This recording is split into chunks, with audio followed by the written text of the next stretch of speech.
Bienvenidos a este especial Malvinas a 40 días de la guerra.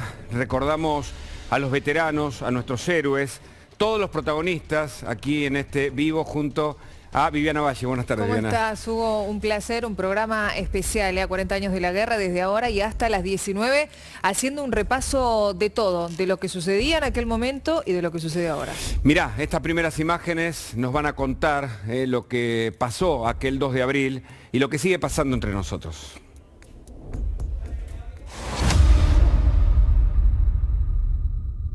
Yo, Teniente General Jorge Rafael Videla.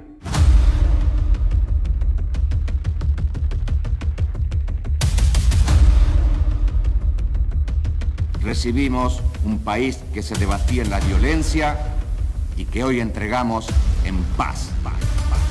Desígnase presidente de la Nación Argentina al señor Teniente General don Leopoldo Fortunato Galtieri.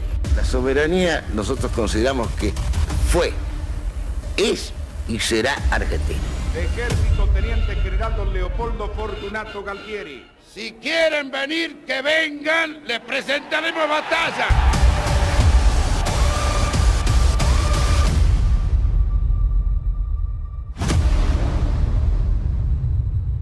Se inician las 24 horas de las Malvinas Argentinas.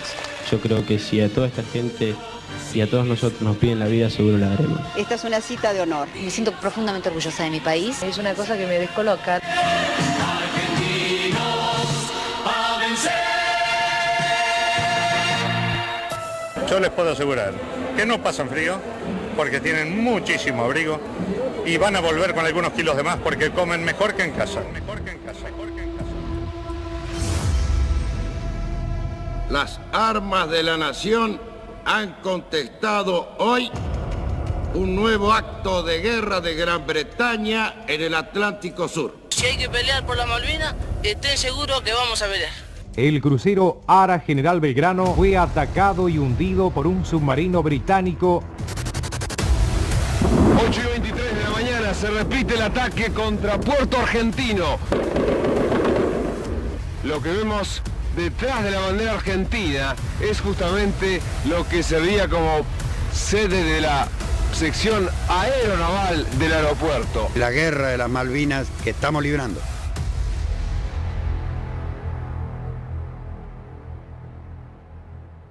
El combate de Puerto Argentino ha finalizado. Los que cayeron están vivos para siempre en el corazón y la historia grande de los argentinos.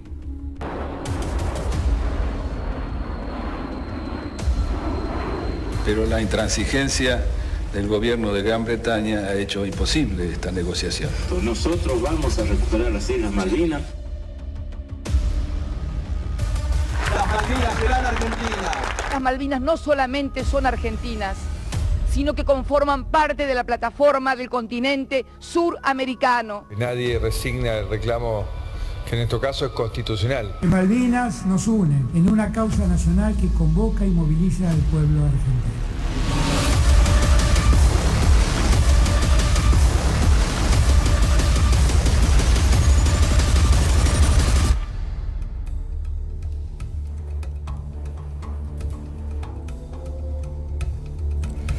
Bueno, este es un resumen de imágenes, de recuerdos. La guerra comenzó el 2 de abril, la operación se llamó Virgen del Rosario, allí murió Giaquino. El primer bombardeo inglés fue el 1 de mayo y la guerra terminó el 14 de junio.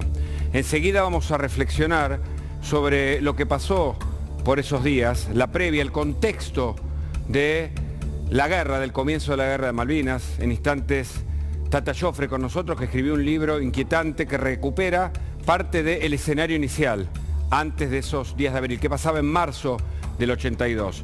Entre otros, vamos a hablar con muchas mujeres que estuvieron trabajando en las Islas Malvinas. Así es, por ejemplo, una enfermera, sí. Elsa Rodas, va a estar con nosotros en el día de hoy, también un testimonio imperdible y además un repaso, Hugo, lo decíamos recién al comienzo, a 40 años las cosas que cambiaron y las que lamentablemente no cambian. Y yo creo que acá hay que centrarnos en algo que es muy triste, que en un día como hoy, que nos atraviesa a todos, a 40 años de esta guerra, que el gobierno en su conjunto no pueda estar reunido más allá de, claramente, que entre ellos está todo roto en un acto así, ¿no? Por supuesto, y tenemos la grieta, como bien decís, porque habló Alberto Fernández, sí. Ahora lo vamos a escuchar en la ex-ESMA. En un rato habla la vicepresidenta Cristina Fernández en el Senado. Veremos si hay puntos en común o divisiones también en los discursos. Alberto Fernández habló de los veteranos, ya había dado ayer una nota a la BBC, también reclamando la soberanía argentina, una posición que en general fue bienvenida por los héroes de las Malvinas. Y también, hablando de héroes, va a estar con nosotros en un ratito Juan José Gómez Centurión, el hombre que, entre otros actos heroicos, estuvo en el hielo junto con muchos otros soldados de su comando para rescatar al soldado Fernández. Una historia de esas que te dejan la piel de gallina, porque tenemos que recordar que hubo 643 soldados muertos en la guerra. Este es el dato verificable o en todo caso coincidente con los registros históricos. Pero hubo muchos más que murieron posguerra. Bueno, eso lo decíamos hoy también. Claro, ¿no? que sí, yo te estaba mirando. Hay que rendirles homenaje por supuesto. Quienes fallecieron en conflicto, quienes volvieron y sobrevivieron, y quienes volvieron, pero la realidad les pesó tanto que decidieron quitarse la vida. Totalmente. Un escenario que habla de una Argentina que siempre tuvo este fragmento para mirar incluso aquella recuperación como algo ligado solamente a un momento de ese gobierno dictatorial. Sí. Pero hoy le rendimos homenaje a los veteranos de la guerra. Recordamos a nuestros héroes de Malvinas que en esa misión dejaron la vida. Por supuesto, hubo desde soldados muy jóvenes hasta oficiales, comandos y muchos héroes que dejaron todo por esta idea de la patria. No como muchos hoy hacen negocios con la patria, sino que las Malvinas nos recuerda a gente heroica, que estuvo en esa tierra durante más de 60 días. No solamente ser hoy, ¿no? Por sino supuesto. Cada uno de los días y de los veteranos. Hoy habló el gobernador de la provincia de Buenos Aires, Axel Kicillof, en Los Polvorines. Por supuesto, uno de los actos centrales lo encabezó el presidente de la Nación en la ex-ESMA. Y en un ratito nada más, en minutos, a partir de las 4 de la tarde, está prevista la palabra de la vicepresidenta de la Nación en el Senado. Exactamente. Bueno, para recordar algunos datos, que siempre vale la pena, sobre todo para las generaciones más jóvenes. 643 soldados argentinos perdieron la vida en la Guerra de Malvinas. Oficialmente son 225 lo que reconocieron los ingleses como muertos en la guerra. Muchos dicen que son muchos más. Las tropas, para entender, 10.000 argentinos fueron a las Malvinas a la guerra y 25.000 ingleses fueron a la guerra en 105 barcos. Algunos datos para explicar la historia, porque más allá de la memoria, lo importante son los datos, la historia y los documentos que nos cuentan efectivamente qué pasó. Por eso Juan Bautista Joffre está con nosotros y queremos que nos ilustre sobre los días previos de la guerra. Hola, Tata, ¿cómo le va? ¿Qué tal, Hugo? Bienvenido. Bien, ¿qué tal, niña? Un placer. Un placer estar yo acá, porque ustedes están todos los días en mi casa. Muchas gracias. Así, abiertamente. Muchas gracias, Tata. Estaba mirando, leyendo algunas de las notas que repercutieron con mucho interés a propósito de tu último libro, que cuenta los días previos, ese marzo en el que había discusiones dentro del gobierno para, digamos, ir a las Malvinas o no ir a las Malvinas y los resultados que eso pudiera derivar. Bueno, digamos que en los tiempos previos a la decisión, gobernaba Roberto Eduardo Viola. Había heredado a Videla. La presidencia de Viola fue excesivamente mala. Digamos, en 8 meses tuvo 146% de inflación. Para los muchachos que hoy en día les interesan las cifras. El que apuesta al dólar pierde y la gente corría a buscar dólar. Había llegado a la presidencia sin un gran ánimo de parte de la Armada y sin gran ánimo del sector del Ejército. Se derrumbó, tuvo un problema de de cansancio, de cigarrillo, de corazón, y eso dio pie para que lo dejaran ir y le dijeran que no podía seguir. Galtieri se va a hacer cargo el 22 de diciembre de 1981, a mediodía, en el Palacio del Congreso, porque ahí residía la Junta, ahí trabajaba la Junta. Era para demostrarle al presidente que era un cuarto hombre, que era menos importante que la Junta, porque este es el clima de la época. A la mañana, temprano de ese día, ese mismo día, 22 de diciembre, Anaya hace una orden bastante escueta, escrita a mano, al almirante Vigo, que es el jefe de Estado Mayor de la Armada, para ordenarle que comenzara la planificación de la ocupación de Puerto Stanley. Así se llamaba Puerto Argentino antes. La recibe Vigo, Vigo da un pequeño juego a un grupo de almirantes del Estado Mayor y Galtieri se hace cargo. El día 6 de enero, para los argentinos, para cualquier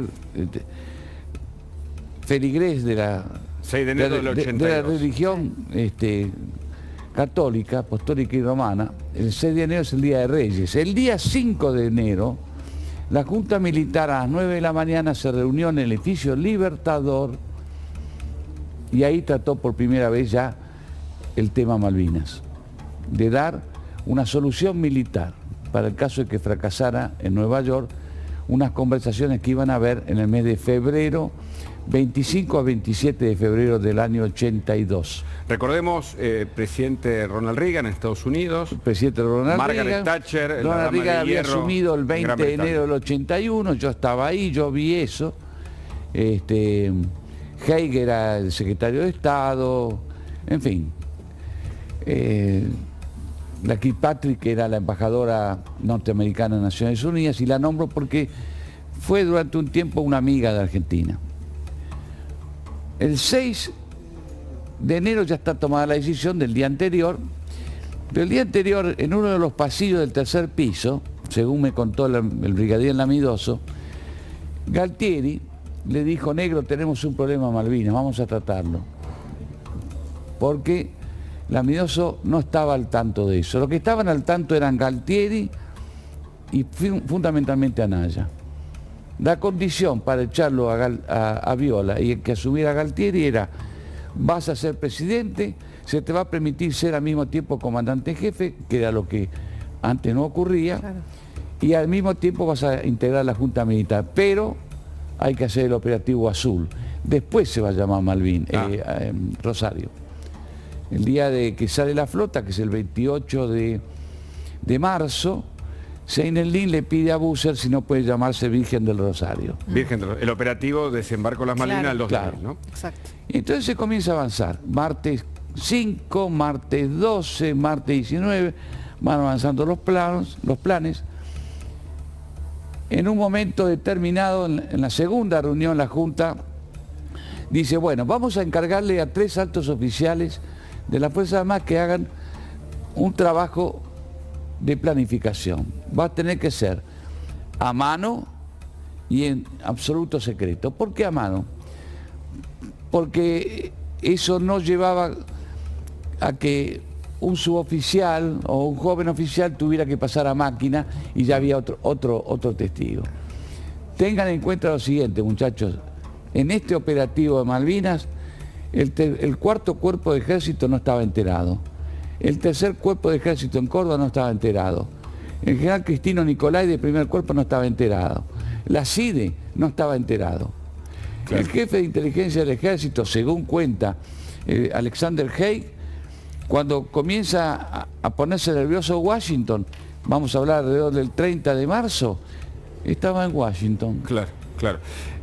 Tata, mostrarnos tu libro, que justamente cuenta todos estos documentos revelados allí, para que, de lectura obligatoria, para que la gente entienda qué estaba pasando en los días previos. Y por qué él habla de la trampa, ¿no? ¿Por qué él habla de la trampa? Claro. ¿Qué es lo que estaba pasando? Es decir, son datos, son documentos, es el valor histórico. Pero permitime, para ir conversando, escuchar al presidente Alberto Fernández hoy, en el acto de la ex-ESMA con veteranos, decir esto. Escuchá.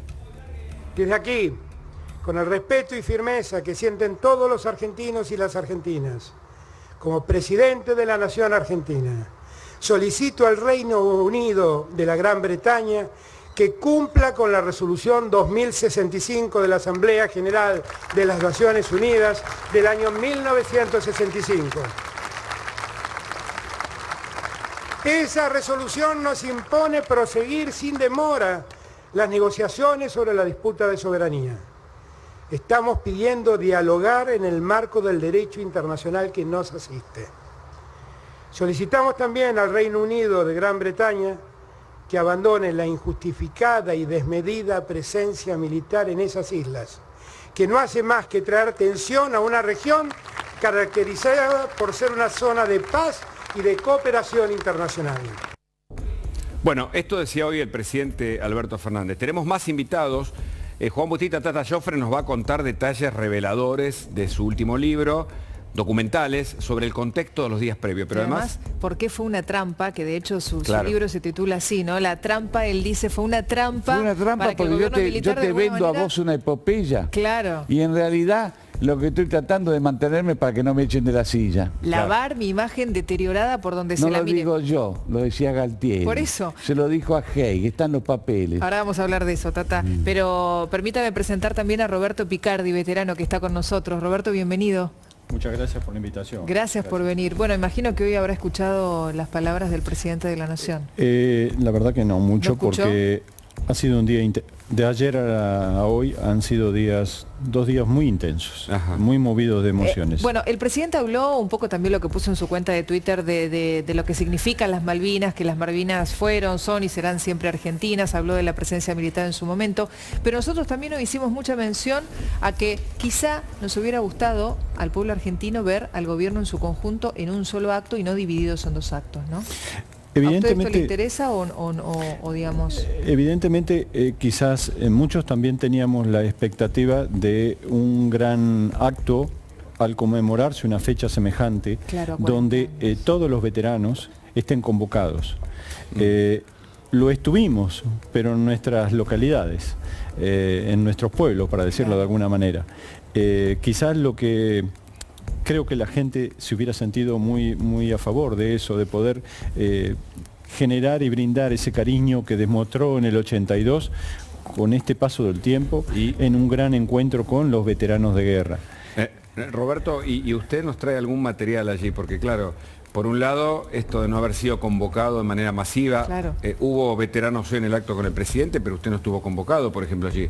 No. ¿Qué nos trae, además de sus condecoraciones, por favor? Si puede exhibirlas, nos ilustre, Roberto, nos honra también. Roberto, en el año 82, el país debió haber dado a ustedes un mayor abrazo. Sin duda. Ustedes entraron de noche y por la puerta de servicio. Bueno, yo humildemente he traído algunas cosas. Sí, yo fui herido en combate. Yo peleé con el Regimiento de Infantería Mecanizado 7. Es el regimiento que más bajas tuvo de todo el país. 36 muertos y casi 200 heridos sobre 824 hombres que fueron a Malvinas. Yo era clase 62, me faltaba una semana para irme a mi casa y fuimos convocados, o sea, fuimos llevados a Malvinas. Bueno, nadie se imaginaba lo que iba a pasar. Respecto del abrazo, yo fui afortunado, pese a que fui herido. Vemos su foto, ¿no es cierto?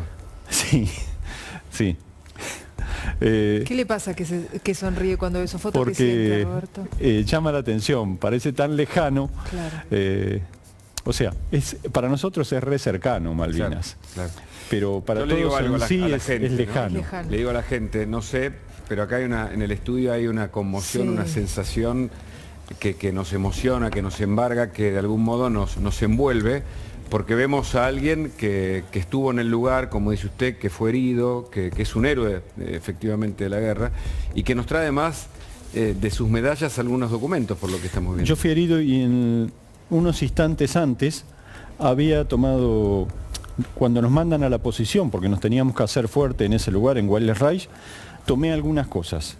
Y entre las cosas, yo había recibido, por suerte, mucha correspondencia de al soldado desconocido, familiares, amigos, autoridades del comercial de Temperley que yo había egresado, alumnos, porque los profesores los incentivaron a que nos escribieran. Yo soy el único egresado que estuvo en Malvinas.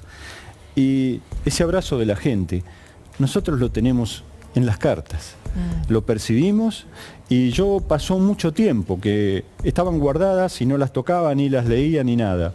¿Por qué? ¿Puede mostrarlas así a la cámara, por favor? Al revés, digamos, levantar la carpeta, claro, perdón por la desprolijidad, pero como para que la gente vea algunos de los documentos que existen. A ver, inclínela. ¿Así? Ahí sí, eso, así. Son cartas que ustedes mismos escribieron de puño y letra cuando los llevaban al lugar para cada tanto darse una ducha. Estas son las que yo recibí en Malvinas. Luego hice una búsqueda a ver si encontraba, si yo les había respondido, si yo las encontraba. Bueno, algunos me dieron sus fotocopias, otros las conservan. Me dieron el original y se quedaron con las fotocopias. Pero... ¿Esa carta de quién es? Esta en particular es de mi colegio, del Tomás Espora de Temperley, de la rectora. ¿Que le escribió usted? ¿Qué decía la carta? Dice más o menos así. Yo había mandado una carta al colegio, porque un alumno había... La solidaridad estuvo pero tan presente. Los chicos del colegio iban a visitar a mis viejos y les hacían compañía. Y no solamente eso, después me mandaban cartas y me contaban que habían estado en la casa de mi viejo, que me quedé tranquilo, que estaban bien. Uno de ellos copió una carta que yo mandé a mi casa y me cuentan. Y yo me agarraba la cabeza en la trinchera, digo, ¿qué habré puesto en esa carta? Entonces tomé la decisión de mandar una carta al comercial. Y lo que me está contando la rectora del comercial es que hicieron un acto y lo leyeron tanto a la mañana, a la tarde y en el turno noche. Pero si me permite un segundo más, ahora yo tomé contacto porque superé algunas cuestiones con las autoridades del comercial. Puse en el Face, yo no soy muy amante de eso, pero lo puse, mi agradecimiento, hice todo el listado de todas las personas que me habían escrito, que creo que merecen un reconocimiento también, esa gente. La gente que donó, que escribió, que se sacó los anillos en el programa de 24 horas. Bueno, me llama una de las autoridades... ¿No? ¿Cómo hacer memoria sin emocionarse? Es difícil. Es difícil. Me llama una de las autoridades, me dice, ¿viste el Face? Le digo, no, Ana, la verdad que puse eso, pero yo no soy muy frecuentador del Face.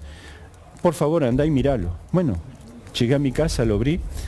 Una chica que me había escrito, que tenía 12, 14 años, apareció contestándome que tenía mi carta. Bueno, yo le contesto en el Face, más o menos como que... Bueno, lo que me pone ella a mí me emocionó muchísimo, porque con el tiempo ella fue docente, y yo no sabía ni me imaginaba nunca que una de mis cartas, ella cada 2 de abril se la lee a sus alumnos. Bueno, entonces el colegio iba a hacer un acto.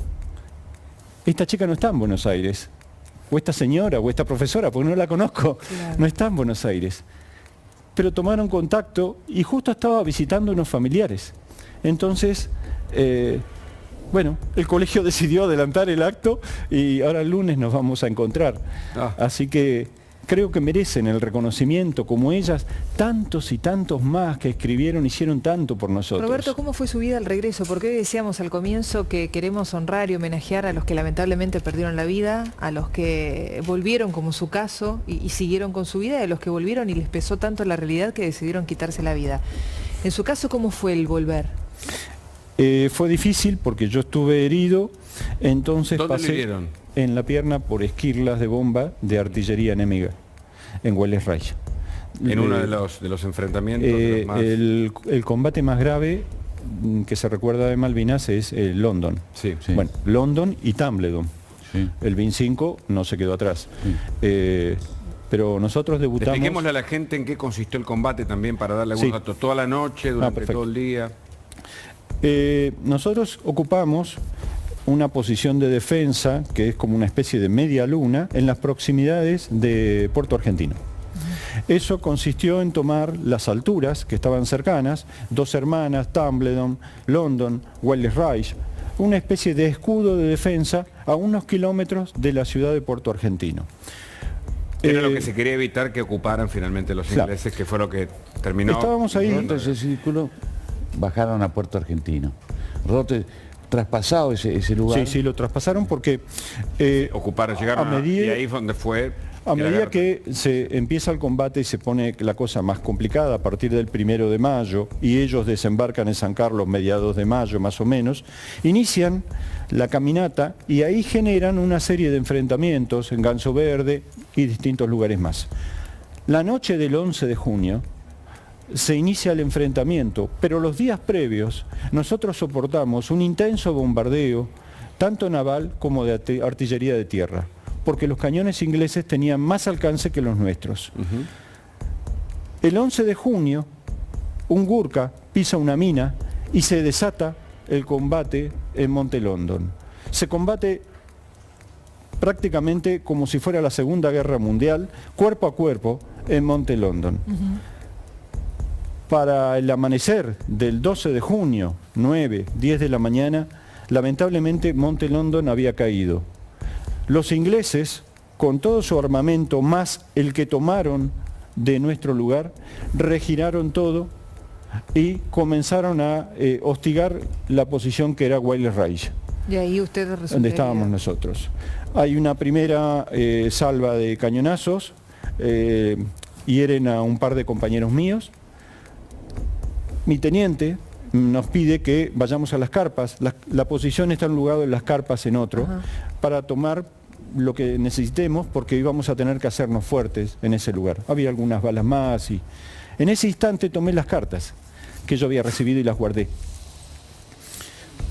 No sé cuánto pudo haber pasado. Recibimos otro ataque de morteros y ahí soy herido, mi compañero y yo. Y mi teniente, luego cuando nos viene a asistir, cae otra bomba y también lo hieren a él. Me evacúan varios pasos hasta Puerto Argentino. En el anteúltimo vuelo salgo de Malvinas en un Hércules C-130. Ese vuelo normalmente dura 40 minutos. Estuvimos con luces apagadas totales, cerca de 2 horas, porque el Hércules venía a 7 metros del mar, esquivando, o sea, planchado a 7 metros del mar y esquivando los barcos que estaban bombardeando Puerto Argentino. Le explicamos a la gente, si no me corrige, y Tata también, que una vez que los ingleses tuvieron control aéreo y control del mar, la guerra ya estaba perdida en ese punto, ¿no? Es que Argentina prácticamente nunca tuvo control marítimo, no lo tuvo, y control aéreo era escaso porque nuestros pilotos salían del continente. Lo que podían hacer fuera del rango de Malvinas eran apenas escasos minutos, muy poquito. Muy poquito. Que tenía que redundar económicamente. No estaban para recorrer, digamos, sobrevolar el terreno y cuidarlos a usted. No tenían esa posibilidad. Roberto, yo le había dejado plantear esta pregunta que, si quiere, ahora vamos a escuchar lo que decía más temprano el canciller Santiago Cafiero, después nos contesta cómo fue el volver. ¿Le parece? Sí. En segundos nada más. Escuchamos al canciller Cafiero y también queremos la palabra, el análisis, por supuesto, de un veterano y de Tata Joffre, de lo que está pasando hoy, a 40 años de la Guerra de Malvinas.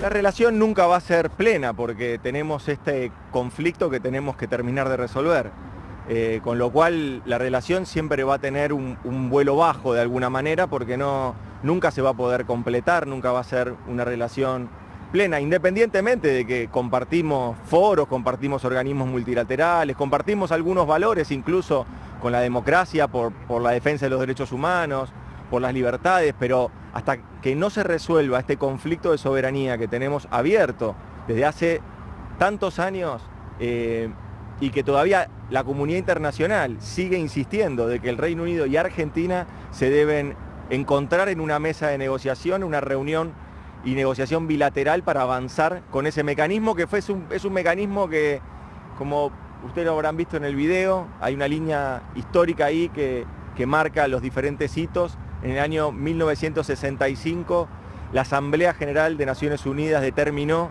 que este conflicto de soberanía que tiene la Argentina con el Reino Unido debía ser resuelto a partir de una negociación diplomática bilateral. Tata, tu mirada de esto que fue publicado también, ¿no? Sí, lo que dice el canciller Cafiero tiene muchas ausencias. Ajá. Yo creo que sí, que va a llevar un tiempo, que eso no hace plena relación bilateral, pero el canciller Cafiero se olvida de que el gobierno de él autorizó la instalación de una base china en el territorio argentino, que su vicecanciller, hace pocos días atrás, apoyaba a Rusia. Entonces, hay cosas poco decididas, poco definidas y poco comunes con la Argentina y Gran Bretaña.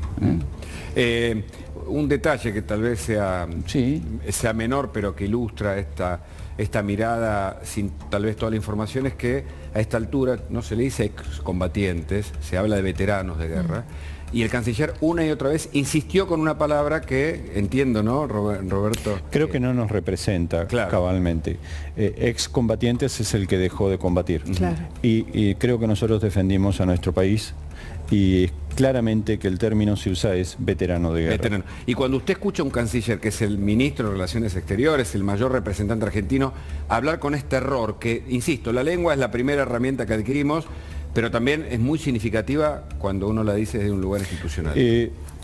Si me permite, hay cosas más graves que nos llamen a nosotros excombatientes, porque no se entiende cómo 40 años después tengamos que vivir con Londres puesto sobre las Islas Malvinas un radio de acción de 200 millas en las cuales no sé por qué, y eso le genera a los Kelper en la mejor y la más alta ingreso por cápita del mundo. ¿Cómo es esto? Las licencias. Hay una zona de exclusión donde pecan la zona de exclusión los chinos, sigue, los rusos, en fin.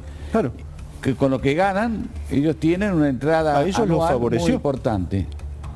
Los más beneficiados de la guerra fueron los Kelpers, que eran ciudadanos de segunda categoría. De hecho, la guerra. De hecho, cuando llegué al hospital digo, ¿qué traigo? Rasqué mis bolseguíes, junté esa tierrita porque era la tierra de Malvinas, miré los bolsillos y yo me escapaba a veces de la primera línea, iba a comprar algo. Bueno, me traje las monedas. Levántelo, por favor. Pero le invito a que la mire y que diga qué lee. Sí, a ver, diga qué es lo que está diciendo. A ver qué. Vamos a mostrarlo a la cámara. Cuéntelo usted, por Falkland. favor. Son monedas que circulaban solamente en Malvinas.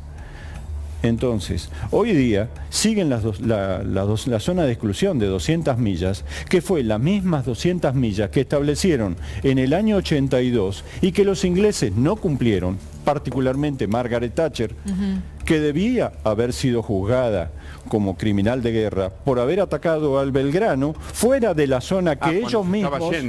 El Belgrano estaba fuera de la zona de exclusión. Claro. Y ellos dijeron, los ingleses, que cualquier buque o cualquier nave iba a ser derribada si estaba dentro de la zona de exclusión de 200 millas. Hay tantas preguntas para hacerse, ¿no? Porque hoy más temprano hablábamos con nuestro compañero Hugo Alconadamón, que está haciendo una cobertura excelente y que nos transmite con su pluma y te va generando imágenes en la cabeza de lo que significa estar en Malvinas. Y él justamente hablaba de la sensación que le genera estar en un territorio que es propio, pero a la vez sentirse un extraño, un extranjero. Y de esto justamente hoy hizo mención, y quiero compartirlo con ustedes que están aquí en el piso, el presidente de la Nación más temprano. Vamos a escuchar. ¿Cuáles son los derechos de los isleños? Seguir viviendo en sus tierras. En el mundo del derecho ellos son argentinos, porque nacieron en tierra argentina. Bueno, fue la entrevista con la BBC, ¿no? Sí, con la BBC. Una entrevista que muchos destacan por algunos comentarios que se hicieron ahí. ¿Cuál es tu mirada, Roberto? Yo he hablado cuando estuve en el 82 con los Kelpers y no son argentinos, son descendientes de los que ocuparon en su momento las Islas Malvinas en 1833. ¿Tata? Que ellos no se reconocen argentinos, no quieren ser argentinos. ¿Esto qué significa en definitiva? No, significa que cuando nuestros conciudadanos, nuestros argentinos que bajaron ahí, digamos, representaban un estilo de vida y un estilo de gobierno que no era el que ellos querían. Ellos no querían tener a Videla de presidente. Ellos no quisieron tener a Kirchner de presidente. A Cristina tampoco, a Alberto Fernández tampoco, no quieren eso, tienen otra vida. Entonces hubo un sacerdote que habló ahí, ya me voy a acordar el nombre, y dijo, acá se vive en libertad, en paz, en democracia. Nosotros no queremos tener los problemas que tienen ustedes en el continente. Y ahí está, sí. Eso está ahí, está acá. Sí, sí. ¿Qué podíamos hacer frente a eso? Poco y nada. Roberto, quiero que me conteste eso que le pregunté anteriormente, ¿cómo fue volver? ¿Usted resulta herido? Yo resulté herido y pasé por varios hospitales, el de Comodoro Rivadavia, el de Puerto Belgrano de la Marina, el de Ejército de Bahía Blanca, Campo de Mayo, de donde me escapé, porque ya hacía tanto tiempo que no venían mis viejos. Una noche me fugué. Llegué a mi casa y después me presenté voluntario, o sea, fui que me atendieran en el Hospital Gandulfo de Lomas de Zamora. Claro. A ver, hay varias miradas. Una de ellas es que el gobierno de entonces anunció que iba a haber ingresos para veteranos. Algunos entraron, Banco Nación, Banco Provincia, empresas del Estado. Pero cuando salimos a buscar trabajo, los que veníamos heridos, un poquito más tarde, ya no había vacantes, ya estaban. Recuerdo que en Lomas de Zamora habíamos hecho un censo como 10, 15 años después y estábamos en fácil el 50-52% de desocupación. Tuve la oportunidad de charlar con veteranos ingleses en el año 88 y en el 93 y hablábamos acerca de los suicidios. Nosotros lo pensábamos que era una consecuencia directa por el hecho de haber perdido la guerra. Sí.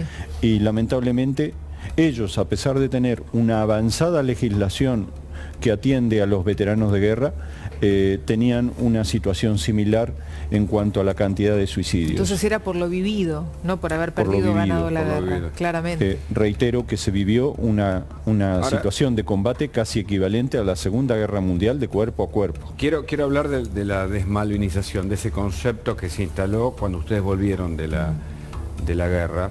Se lo quiero preguntar a Tata Joffre y también a vos, Roberto.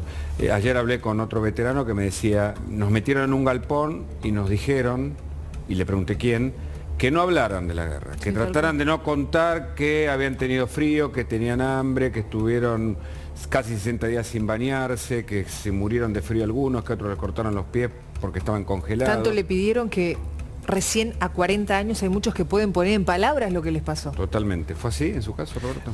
Fue así, incluso lo tuvimos que firmar. Había declaraciones.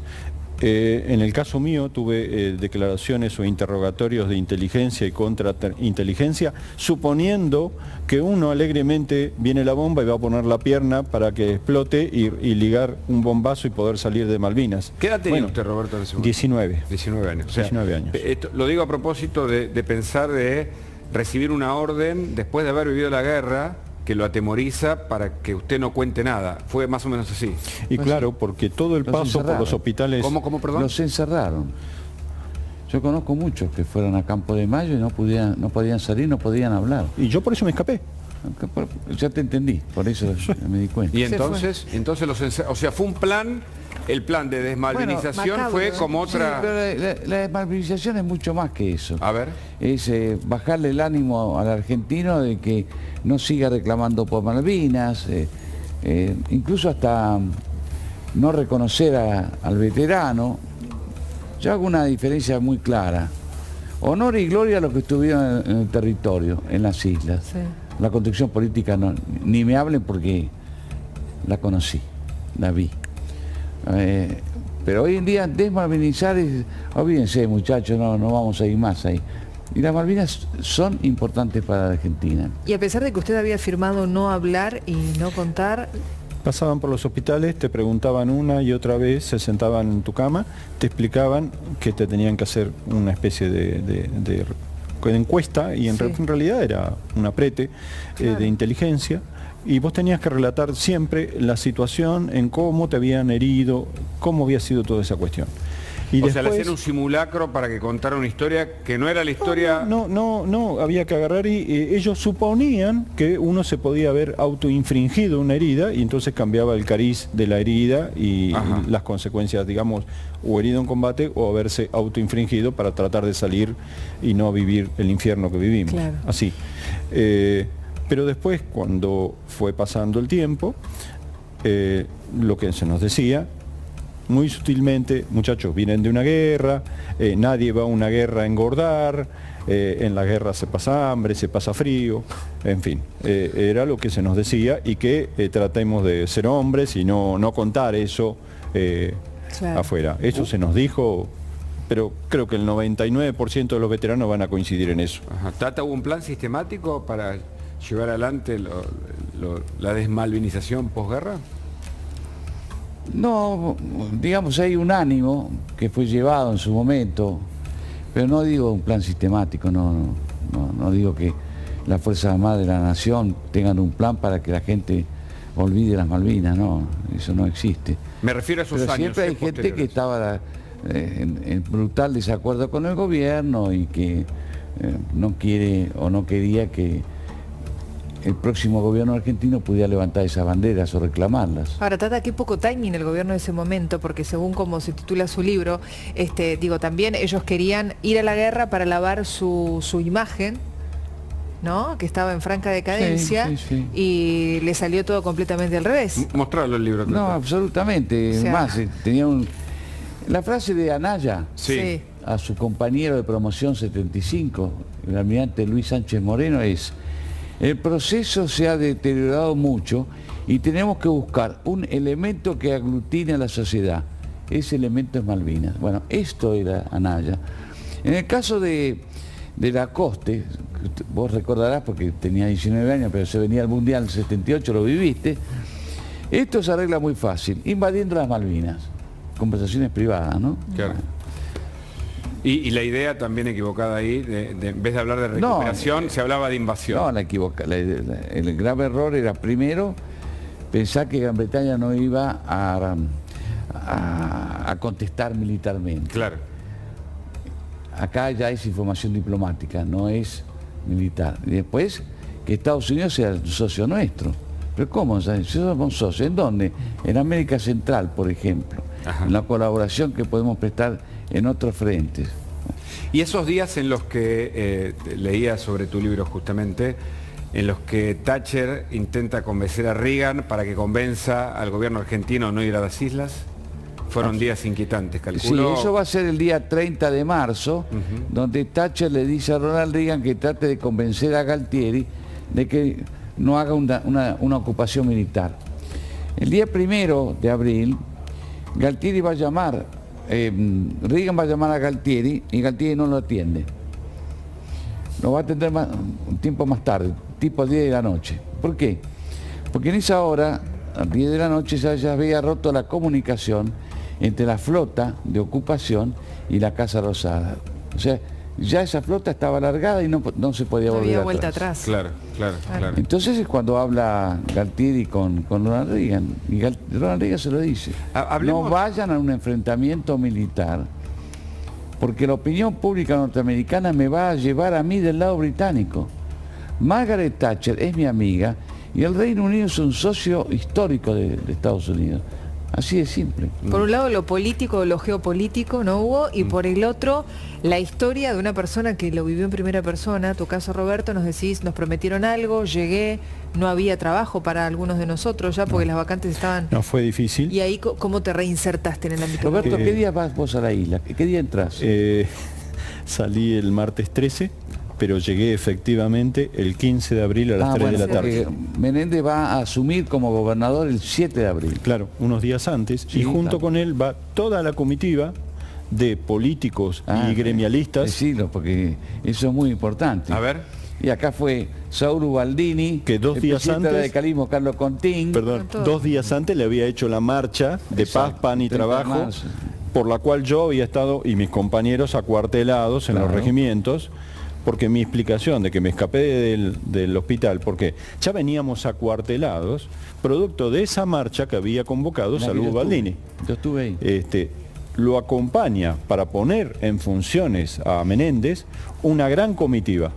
Recordemos esa comitiva, es interesante, estamos Las personas, a 40 años claro. de Malvinas en este estaban especial. Los socialistas, INDA, estaba un hombre que va a ser senador, que es Horacio Guzmán del Movimiento de Integración y Desarrollo, Saúl, el Gordo Teaca, Baldassini, con la CGT, en fin, el presidente de la Rural, el presidente de la Cámara Argentina de Comercio, todos.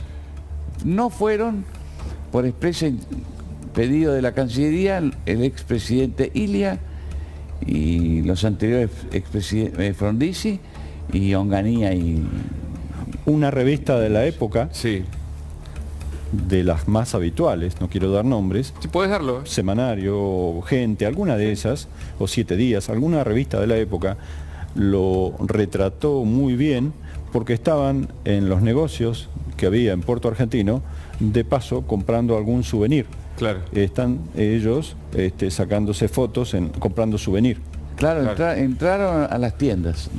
Efectivamente. Comprar. Esto está contado. Fuera un viaje turístico. Efectivamente. ¿Es cierto? Es un poco de locura. Analizado esto 40 años después, es muy loco. Bueno, es muy loco. Roberto, eso es poco al lado de lo que yo vi en Nueva York.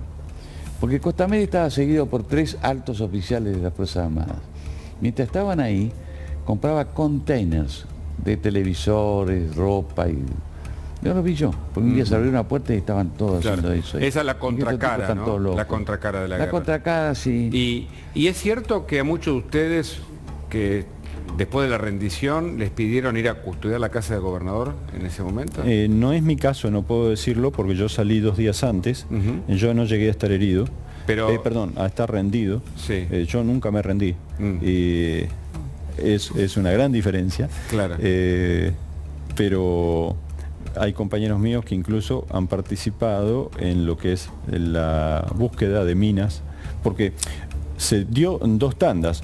La gran mayoría de los prisioneros argentinos vinieron casi inmediatamente a los puertos del sur. En Canberra. En Canberra, Bahía Paraíso. Donde hay que decir que los ingleses los atendieron muy bien, incluso les daban la pastilla para el mareo y les daban la comida, le daban lo que no le dieron. Pero hubo una tanda de soldados, oficiales argentinos, que quedaron prisioneros, no sé en pos de qué, nunca lo profundicé, pero esa gente fue llamada a trabajar para desactivar minas. Y otro detalle, algunos de los cuales, luego de trabajar, también recibieron un pago en libras por parte de los veteranos ingleses o los soldados ingleses por el trabajo que habían hecho. Claro. Algunos salieron lastimados y otros también recibieron un pago por esa tarea que hicieron. Recién resaltó, yo nunca me rendí. Exacto. O sea, ¿ese sentimiento lo acompañó durante sus días en la guerra? Las horas previas o los días previos al enfrentamiento, que uno lo veía venir porque era inexorable, y nosotros como grupo íbamos a ir en apoyo de 2 compañías nuestras que, si eran atacadas, teníamos que ir. Hizo pensar muchísimas cosas. De hecho, yo no tenía la chapita identificatoria. En el marco de las improvisaciones, yo nunca tuve esa chapa identificatoria, que es el DNI. Claro. Y a mí me preocupaba muchísimo que mis viejos, si me pasaba algo, no se hicieran... ¿Qué tenía conmigo la chapita identificatoria además del grupo sanguíneo? El DNI. Documento. El DNI. Claro. Pero no tenía su nombre. No, DNI. Este es un dato importante que lo remarco porque habla también de cierto déficit en la cuestión identitaria, ¿no? Sí. Las consecuencias las vivimos y la hemos visto hace poco tiempo, cuando dejaron de ser muchos soldados NN solo conocidos por Dios y han sido identificados. Si hubieran estado las cosas como corresponde, quizás ese proceso no hubiera sido necesario. ¿Volviste a las islas o volverías bajo...? No pienso volver, no tengo nada que saldar allá. Sí volví hace poco al hospital de Comodoro y estuve en el hospital también de Bahía donde estuve, pero Malvinas no es hoy una prioridad. Yo le preguntaba esto porque digo, pesaba más el sentimiento de luchar por la patria que el temor. Quiero un chico que acaba completar de ese terminar el concepto, sí. Claro. Como no tenía eso y se venía el combate, lo que sí tenía era un virome. Entonces me puse el DNI tanto en los brazos como en las piernas, por si me pasaba algo, por lo menos para que mis viejos pudieran, bueno, encontrarme, ¿no? Impresionante. Era la idea. Es cierto que en un momento ya del cansancio de... ¿Cuánto tiempo estuviste, por ejemplo, en esa trinchera sin volver a, no sé, al galpón o donde los alimentaban? ¿Durante cuántos días seguidos? No, muchísimos. Al principio estuvimos en varios lados, pero la falencia, la acaba de decir él, que el tema de baños, el tema de comida como corresponde, eso estuvo desde siempre. No quiero ser grosero, pero estás en el medio de una montaña y ni siquiera estás de camping, porque lo más mínimo no lo tenías. Expliquémosle a la gente que ustedes hicieron una fosa, ¿no es cierto?, para permanecer allí con algunas mantas que se congelaban y se mojaron una vez y para siempre, que no se bañaban y tenían... El paño de carpa lo abrías y el agua en los pies. Con agua en los pies. Todo el tiempo los pies mojados. Pie de trinchera. Claro. Y que muchos soldados murieron de frío literalmente, u otros amputados porque los miembros inferiores se congelaban. Hay muchos que hoy día tienen secuelas producto de ese principio de congelamiento. ¿Y vos tenías, Roberto, vos seguías de cuero? Sí, pero no servía. No servía. Claro. Sí, los conservo todavía. Sí. ¿Tuviste miedo de morir, Roberto? Sí, muchas veces.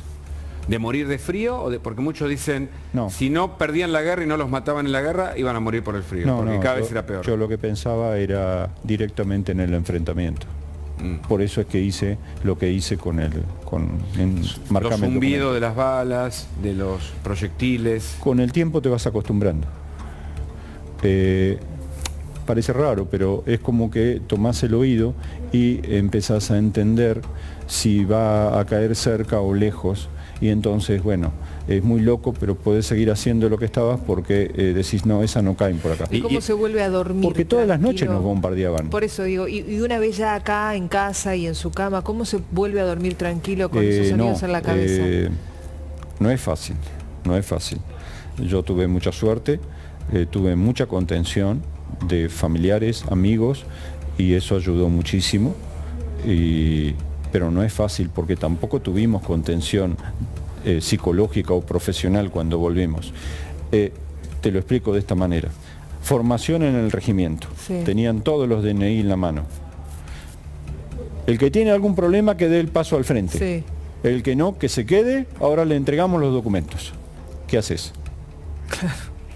Tremendo. Ahora me vas a contar si perdiste algunos compañeros de guerra posteriormente a la guerra. Ahora me lo contás. Pero vamos al Senado de la Nación. Está en el Congreso Robertino Sánchez Flecha con nosotros. Robertino. Equipo, buenas tardes. Estamos trabajando aquí en el Salón de Pasos Perdidos, en el Congreso de la Nación, el lugar dispuesto para la prensa en este acto muy importante que arranca en minutos nada más. Lo van a encabezar Cristina Fernández de Kirchner, vicepresidenta de la Nación y presidenta del Senado, y Sergio Tomás Massa, su par en la otra Cámara de Diputados. Acto importante porque además de estos 40 años de la guerra de Malvinas, obviamente también tiene un simbolismo político particular porque son dos personas centrales en la coalición de gobierno en un contexto donde sabemos que hay mucha tensión. La vicepresidenta decidió no asistir al acto de Estado, digamos, que protagonizó el presidente Fernández hoy al mediodía en el Museo Malvinas, ahí en la ESMA, donde estuvimos trabajando justamente más temprano. Así que será importante estar presente, estar atentos a ver qué es lo que sucederá. Se espera la presencia, obviamente, de legisladores de ambas cámaras que van a estar presentes aquí. Por lo que tenemos previsto hasta ahora, los únicos dos oradores serán la vicepresidenta y Sergio Massa. Será muy prudente estar atentos a lo que ellos tengan para decir. Y atención a este dato, está todo organizado aquí atrás en modo conferencia de prensa. Y están hablando aquí los rumores del equipo de Massa, que probablemente al finalizar el acto, que será alrededor de las 5 de la tarde, puede que alguno de los dos hablarían. Sabemos que la vicepresidenta es muy complicado que hable con la prensa. Sergio Massa seguramente que hable. Seguramente Sergio Massa, que estuvo además acompañando a Alberto Fernández en el otro acto. Esto para mostrar que Sergio Massa puede estar en ambos lados a la vez de las manifestaciones. Qué triste que el presidente y la vicepresidenta que no hablen juntos. Pero Robertino, volvemos con vos en instantes. Vamos a estar ahí seguramente cuando se produzca este momento tan especial. Gracias, Roberto. Hasta luego, Hugo, muchas gracias. Roberto, una última, por lo menos nos queda mucho para conversar con vos, pero entiendo tus compromisos. ¿Qué pasó posguerra? ¿Algunos compañeros tuyos se mataron posteriormente o no? La desatención, producto primero de la dictadura que nos llevó y después del gobierno democrático que no supo dimensionar por lo menos las consecuencias de Malvinas en nosotros y no fue atendida debidamente. Un ejemplo, la primera ley sale en el 84 y una ley no sirve si no se reglamenta. Claro. Estuvo la ley y nunca se reglamentó hasta el año 88. Recordemos cómo terminó el primer gobierno. Entonces, esa desatención, la falta de atención psicológica, de contención, la falta de juntas médicas, nos graduaban las heridas de guerra por la ley de accidentes de trabajo. Correcto. Entonces, no había una pensión. La legislación más cercana era de la guerra del Paraguay. Los propios veteranos nos pusimos la mochila o nos quedábamos en nuestras casas viendo cómo pasaba todo esto, o nos juntábamos y hacíamos algo. En 2 o 3 aspectos. Uno, pelearle a la desmalvinización yendo a colegios, aunque nos duela, y contar lo que había pasado. Que Malvinas son argentinas y hay que recuperarlas por la paz. Y ellos tienen que estudiar y buscar la forma de que sean nuestras de nuevo. Correcto. La otra, ser contención de nuestros propios compañeros. Y pedir lo que corresponde, pedir la atención médica, una obra social, pedir una pensión para los discapacitados. Hoy los veteranos estamos, estamos distraídos en cosas que no tienen sentido. Claro. Por ejemplo, ¿cómo puede ser que hace 15 días fuimos a pelear por el tema de la obra social, que PAMI no nos está atendiendo como corresponde, y recibimos gases lacrimógenos, y bueno, nos fajaron a todos, ¿no? El PAMI que está muy cuestionado desde su dirección hasta por los servicios que ofrece, y no les da a los veteranos que ahora son mayores, claramente, el servicio que corresponde. Está clarísimo, está clarísimo. Ahora parece que van a mandar un proyecto para que el programa de asistencia a veteranos de guerra se transforme en ley. Pero no esperen la ley, empiecen ya a implementar. Claro. Los veteranos ya necesitan una solución. Totalmente. Entonces, fue muy difícil, hubo muchos muchachos que, creyeron que quizás esa era la mejor solución. Y quitarse la vida. Dejar de vivir. Sí, lamentablemente, sí. Roberto, como dijo recién, ¿no? Honor y gloria a ustedes, que son los verdaderos héroes de esta guerra, 40 años. Gracias por venir. Gracias. No, por favor, muy agradecido a ustedes. Muchas gracias. Tata, ¿la Argentina tan mal se comporta con sus héroes? Más allá del contexto y del libro que ahora quiero que me cuentes, escribiste con detalles desconocidos hasta acá. Sí, bueno, lo ha dicho Roberto, se ha portado mal con ellos. No los ha reconocido. Yo los vi desfilar en la época de Menem. Yo tuve una reunión con varios de ustedes en Mar del Plata, con Menem, que iba a ser presidente. Se acercaron al candidato presidencial. Menem asume un 8 de julio y automáticamente el 9, bajo lluvia, se desfiló en la Avenida Libertador. Me acuerdo. Sí. Y hace un tiempo el gobierno de Macri también se organizó un desfile. Lo vi también. Son las únicas 2 veces. Ocurrió Rico. Sí. Los únicos 2 desfiles que hubo. Los únicos 2 desfiles en 40 años. En 40 años, ¿no? Ah. En 40 años. Sí. Gracias, Roberto. Gracias, Sabemos Roberto. que tiene compromisos. Tata se puede quedar un poquito más con nosotros. Sí. 5 minutos más porque le vamos a dar la bienvenida a Esteban Tríguez, otro veterano en este día tan especial. Cada 2 de abril es especial, pero bueno, es una fecha que quizá amerita, ¿no? Este número redondo, 40 años de hacer un poco de memoria, de reflexión. Esteban, bienvenido. Buenas tardes, gracias por el contacto. Hola, buenas tardes. Hola, gracias a Eugenio por estar.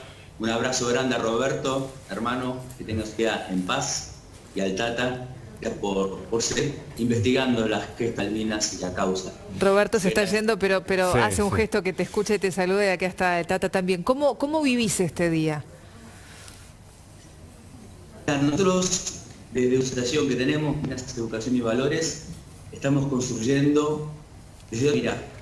Yo creo que a partir de hoy exactamente, por los 40 años, Malvinas es proyección al futuro. Todo lo que Robert vino conversando y planteando, y de lo cual coincido, es como que ya 40 años de lucha, dijimos, bueno, sigamos un grupo de compañeros peleando por ello. Pero nosotros, ¿qué hacemos? Hacemos para proyectar nuestra juventud, en nuestros jóvenes, en nuestros chicos que están en las escuelas, para volver a conformar una nación de la que nunca debimos haber dejado de ser. Esteban. De valores, amor, sí. Soy Hugo Machiavelli, ¿cómo te va? Te quería preguntar si aquel proceso de desmalvinización se está revirtiendo, porque ahora se ve a cierto sector de la juventud con interés por Malvinas y con inquietud, y cada vez las reuniones que ustedes hacen en distintos lugares del país son más destacadas, en donde se le reconoce justamente el heroísmo de esos días. Estoy totalmente de acuerdo, Hugo. Se está viendo por fuera de la sociedad que abrió sus oídos, de ustedes, los medios de comunicación, que cambiaron también 180 grados la forma de comunicarnos. Y hoy nos sentimos totalmente a la par, porque sabemos que hoy tenemos bases y distintos instrumentos para construir. Antes era todo destrucción, era muy en la lectura, era que mandó el borracho. Durante 20 años no se pudo hablar y nosotros teníamos una escucha comprometida de alguien. Hoy tenemos esto. Hoy Arnaldo vayas mirando, hay veteranos de guerra hablando de dignidad. Justamente mencionás la posibilidad de hablar, Esteban. ¿Cómo te resultó a vos el hecho de volver? Hoy compartíamos más temprano en esta misma pantalla el caso de un profesor universitario que 40 años después se animó a hablar, que incluso muchos de sus alumnos no tenían ni idea de que él era veterano de Malvinas. ¿Cómo fue tu caso? ¿Pudiste ponerlo en palabras o te costó más? Me costó 20 años empezar a hablar, por eso siempre digo, los veteranos de guerra como Roberto y tantos otros, en el año 83-84 empezaron a reclamar nuestros derechos, que era la dignidad, era trabajo, salud y vivienda. Claro. Yo tardé 20 años en entender por qué no soy un héroe de la patria y soy soldado de mí, y tiene qué misión. 10 años más, 30 años, a los 30 años empecé a desarrollar Malvinas, a entender que mi sargento, que lo tenemos ahí, era mi guía, me acompañó y me enseñó al soldado y nos permitió ver. Correcto. Y también entender, que los 5 muertos que tenemos del Regimiento de Infantería Mecanizado 3 no debían olvidar. Sus padres, sus hermanos, nos pedían por favor que no perdamos memoria de ellos. Y claro, eso es lo que nosotros estamos haciendo. Ese es el mensaje. Esteban, gracias por este contacto. Tenemos algún problema con el audio, pero queríamos hablar con vos porque sé todo lo que trabajás, justamente por tus compañeros, los héroes de Malvinas. Un abrazo grande. Gracias. Gracias, Esteban. Y buena clase hoy en el San Pablo. Acá está. Tenés que dar clase en el San Pablo hoy. Chao, hermano. Tata, qué impresionante esto que decía Roberto y que Esteban lo ratificaba. En 40 años de la guerra, solo 2 presidentes recordaron y homenajearon a nuestros héroes. ¿Por qué? Vos que estudiás la historia. No sé, no te puedo contestar. No puedo entrar en la cabeza de los otros expresidentes que no reconocieron nada. Pero esto es parte de la problemática identitaria argentina, de los conflictos que tenemos, de la grieta, de la fragmentación, de la polarización. Sí, creo que sí. Creo que, en cierta manera, la Argentina le debe mucho a estos chicos que fueron a las islas. Y como origen, como consecuencia de eso, viene la democracia en Argentina. La democracia argentina es hija de la derrota. No nos olvidemos de eso. Porque el plan de Galtieri era quedarse por lo menos hasta el año 89. Claro. Si yo hubiera ganado, le sacaba a todos los políticos sus banderas, me lo dijo a mí. Qué bien. ¿Qué dato? ¿Cómo? Si yo hubiera ganado... Lo dejaba a los políticos sin banderas. Él tenía un proyecto para su plan. Ese era su plan. Claro, plan, porque además había muchas cosas que olvidar de esa Argentina, claro, que también es consecuencia y que nos lleva a la guerra. No sabían cómo arreglar determinadas cosas. Vamos a hablar del tema desaparecido, no había cómo olvidar. Había cada vez más presión. La política internacional. Por ejemplo, asume Belaúnde Terry en Perú. Le piden a Videla que no vaya. Mandan a una persona. Es cierto, esto va a ser antes de la guerra. Sí, la comunidad yo vi pasar a Viola por Washington, la verdad. Claro. Que daba pena. ¿Qué papel jugaron otros países en la guerra, otros países vecinos? Bueno, los países vecinos, mira, con Chile había una mala relación. Sí. Había una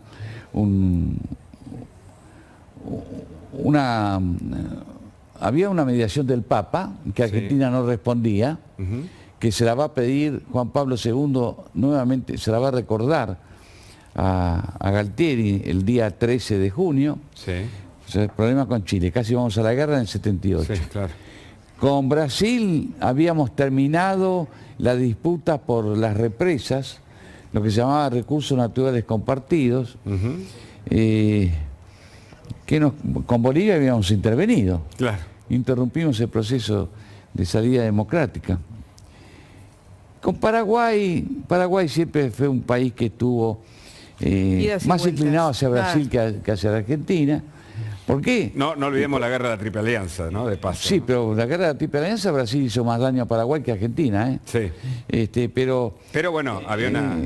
los países pequeños de aquella época miraban a quién le iba mejor y qué podían obtener, y de Brasil había mucho. Además ellos compartían también una represa que dejaba mucho dinero por la venta de ¿Y Uruguay y Perú, por ejemplo? Uruguay, la verdad, flufla. Y ahí hay una colonia británica muy importante. Para eso tenés que volver a recordar lo que fue el Gaspé, la guerra del año 39, la batalla del año 39. Pero claro, ¿cómo no recordaba? Mi padre me contaba esas historias. ¿A dónde hay que remontar? Yo tengo pedacitos del Gaspé. ¿En serio? Yo escribí un libro sobre eso. Claro, qué interesante. Pero para los más jóvenes, ¿no? Que deberían, se habla tanto de la memoria, ¿no? Que es como deberían ir a los datos, a los elementos, a la historia verídica, a los documentos que cuentan cuál es nuestro presente. Entonces, después de la guerra, incluso antes de la guerra, los barcos recalaban en Montevideo y seguían, los barcos ingleses recalaban y seguían a Malvinas. Después se va a plegar a esa solidaridad argentina. ¿Te decía Perú? No, yo por Perú tengo un cariño. Por eso a mí me dio una bronca, me se acordara al tema de las armas con Perú. Bueno, pero Perú fue total. Perú y Venezuela, no se olviden de Venezuela también. Claro. La Venezuela democrática, ¿no? Sí, claro. Pero Perú fue... Aquella Venezuela grande. Perú fue grandioso. Tata, gracias por haber estado con nosotros. No, gracias a vos. Mostranos el libro, por favor, a cámara, porque ya tiene muchas repercusiones. La trampa. Es un libro que tiene documentación histórica valiosísima para entender este presente a 40 años de Malvinas. ¿Qué pasó en los días previos? ¿Cómo fue? Los detalles de los documentos en un libro de Juan Bautista Tata Joffre. Gracias por tu visita. Gracias a ustedes, gracias por invitarme. Nos vamos a ir a la pausa breve. A la vuelta ya nos vamos a meter de lleno en el acto, otro de los actos importantes del día, el de la vicepresidenta de la Nación, Cristina Fernández de Kirchner. Y además juntos pero divididos, ¿no? Con el presidente. Se habló el presidente, juntos en el gobierno, en el frente de todos, divididos en la práctica. Un acto ahora que encabezará Cristina Fernández. Y además también nos vamos a meter en lo que sucedía mientras se daba la guerra, lo que iba a pasar, ¿no? Totalmente. Un mundial, el Mundial 78. Vamos a estar hablando con Chicha Almosni, gran periodista deportivo, y con Mario Kempes. Desunidos y organizados, lo que pasa en el frente de todos, los distintos actos, lo que recordamos y lo que es importante para destacar aquí en los 40 años de Malvinas. Este especial de La Nación Más. Quédate.